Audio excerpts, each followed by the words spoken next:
नमस्कार, स्वागत आहे तुमचे आपले यूट्यूब चॅनेल SP गार्डनिंग मराठीमध्ये। आज आपण या व्हिडिओमध्ये गुलाबाच्या झाडाच्या चांगल्या वाढीसाठी, झाडांना भरपूर फुले येण्यासाठी घरातीलच काही वस्तूंचा वापर करून खते तयार करून हे देणार आहोत। त्याचबरोबर झाडावरती कीड लागते तर ती कीड घालवण्यासाठी कोणते कीटकनाशक फवारायचे याची देखील आपण माहिती पाहणार आहोत। तर त्यासाठी व्हिडिओ कुठेही स्किप न करता शेवटपर्यंत नक्की पहा आणि जर तुम्ही आपल्या चॅनेलवरती नवीन असाल तर व्हिडिओला लाईक आणि चॅनेलला सबस्क्राईब करायला मात्र अजिबात विसरू नका। गुलाबाच्या झाडाला भरपूर फुले येण्यासाठी मी या चहा पावडरचा वापर करणार आहे। झाडाला भरपूर फुले येण्यासाठी लागणारे सर्व घटक या चहा पावडरमध्ये हे उपलब्ध असतात। त्यामुळे याचा वापर जर झाडांना केला तर झाडाला भरपूर अशी फुले लागतात।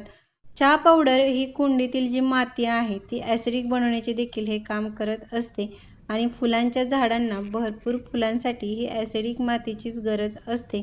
मी या ठिकाणी ही ताजी चहा पावडर वापरलेली आहे, मात्र तुम्ही जी वापरलेली चहा पावडर आहे तिचा देखील हा वापर करू शकता। मात्र ती चहा पावडर ही स्वच्छ धुवून सुकवून नंतरच त्याचा वापर करावा। गुलाबाच्या झाडाची थोडी काळजी घेतली तर हे झाड वर्षभर आपल्याला फुले हे देत राहते आणि हिवाळ्यामध्ये तर झाडाला या भरपूर फुले लागत असतात। गुलाबाच्या झाडाला भरपूर फुलांसाठी दर 8 ते 10 दिवसातून एकदा ही वेगवेगळी खते देणे हे आवश्यक असते, कारण गुलाब हे एक हेवी फीडर प्लांट आहे।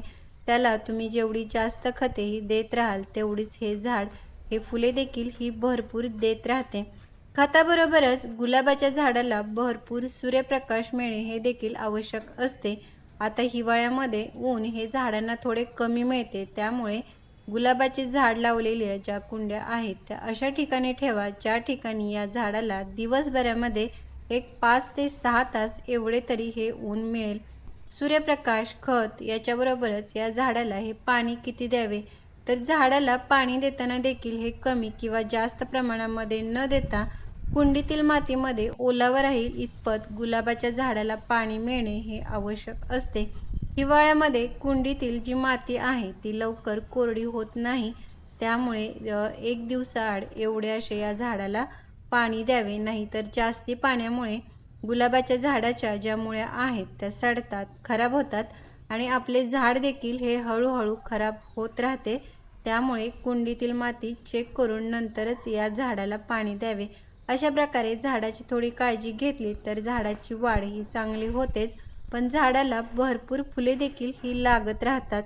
गुलाबाच्या झाडावरती जेव्हा अशा प्रकारे हे फुटवे यायला सुरुवात होत असते किंवा या फुटव्यावरती जेव्हा कळ्या येतात तेव्हा या कोवळ्या पानावरती आणि कळ्यावरती कीड ही लवकर लागत असते। त्यामुळे सुरुवातीपासूनच झाडावरती कोणताही एखादा घरगुती कीटकनाशकाचा हा वापर करावा, म्हणजे कीड ही लागणार नाही।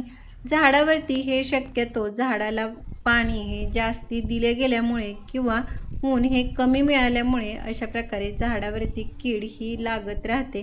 कीड लागल्यामुळे झाडावरती ज्या कळ्या लागलेल्या असतात त्या पूर्ण न उमलता ह्या अर्धवट उमलतात। त्याचबरोबर झाडावरची जी पाने आहेत ती देखील ही मुरडल्यासारखी दिसत राहतात। झाडाची पाने ही आपली जेवढी हिरवीगार तजेलदार तेवढेच आपले झाड देखील हे निरोगी असते। तर आज आपण आपल्या घरामध्ये असणाऱ्या या बेकिंग सोड्याचा वापर करणार आहोत। तर त्यासाठी 1 लिटर पाण्यामध्ये साधारण अर्धा चमचा बेकिंग सोडा हा व्यवस्थित मिक्स करून एखाद्या स्प्रे बॉटलमध्ये भरून घ्यायचा आणि त्याचा स्प्रे जर तुम्ही झाडावरती केलात तर झाडावरची कीड ही निघून जाते। बेकिंग सोड्याचे हे जे पाणी आहे ते तुम्ही झाडावरती स्प्रे करण्याबरोबरच हे पाणी तुम्ही कुंडीतील मातीमध्ये देखील हे देऊ शकतात। त्यामुळे कुंडीतील मातीमध्ये जर कीड, बुरशी लागली असेल तर ती निघून जाण्यासाठी मदत होईल। बेकिंग सोड्याप्रमाणेच आपल्या घरामध्ये जी हळद असते, लसणाच्या साली असतात त्यांचा वापर करून देखील तुम्ही कीटकनाशके तयार करून ही झाडावरती अशा प्रकारे ही अधूनमधून स्प्रे करत राहावी, म्हणजे झाडावरती जी कीड आहे ती लागणार नाही किंवा लागली असेल तर ती निघून जाण्यासाठी मदत होईल। आपण हे जे कीटकनाशक तयार केलेले आहे याचा वापर आठवड्यातून किमान 2 वेळा तरी करावा। त्यानंतर गुलाबाच्या झाडाला देण्यासाठी ही जी मी दुसरी वस्तू घेतलेली आहे ती मोहरीची पावडर आहे. आपल्या घरामध्ये जी मोहरी असते ती मिक्सरमध्ये बारीक करून अशा प्रकारे ही पावडर तयार करता येते. आता हिवाळ्यामध्ये या मोहरीच्या पावडरचा वापर झाडांसाठी जरूर करावा, कारण याच्या वापरामुळे आपल्या झाडांची वाढ ही चांगली होत असते. त्याचबरोबर झाडावरती नवीन जे फुटवे आहेत ते यायला देखील ही मदत होत असते. झाडावरती नवीन फुटवे आल्यामुळे ज्या तयार झालेल्या फांद्या असतात त्याच्यावरती कळ्या आणि फुलेही जास्ती लागत असतात. त्यामुळे या मोहरीचा वापर जरूर करावा. आता आपण ही जी चहा पावडर व मोहरीपासून तयार केलेली जी पावडर आहे याचा वापर कसा करायचा, तर एक 10 ते 12 इंचाची जी कुंडी गुलाबाची आहे तिच्यासाठी जी चहा पावडर आहे ती साधारण अर्धा ते पाऊण चमचा एवढ्या प्रमाणामध्ये घ्यायची आहे. आणि मोहरीपासून तयार केलेली जी पावडर आहे ती 1 चमचा एवढ्या प्रमाणामध्ये घेऊन हे मिश्रण तयार करून एका झाडासाठी हे आपल्याला द्यायचे आहे. हे एवढे खत तुम्ही 15 ते 20 दिवसातून एकदा द्यायचे आहे, जास्ती द्यायचे नाही. खत देण्यापूर्वी कुंडीतील ही जी माती आहे ती हलवून अशा प्रकारे थोडी मोकळी करायची आणि तयार केलेले खत हे झाडाला देऊन मातीमध्ये हे व्यवस्थित मिक्स करून घ्यायचे. खत मातीमध्ये मिक्स केल्यानंतर झाडाला भरपूर असे पाणी द्यायचे. तुम्ही पाहाल काही दिवसांमध्येच आपल्या झाडाची वाढ ही चांगली होऊन झाडावरती भरपूर अशा कळ्या ह्या लागलेल्या तुम्हाला दिसून येतील.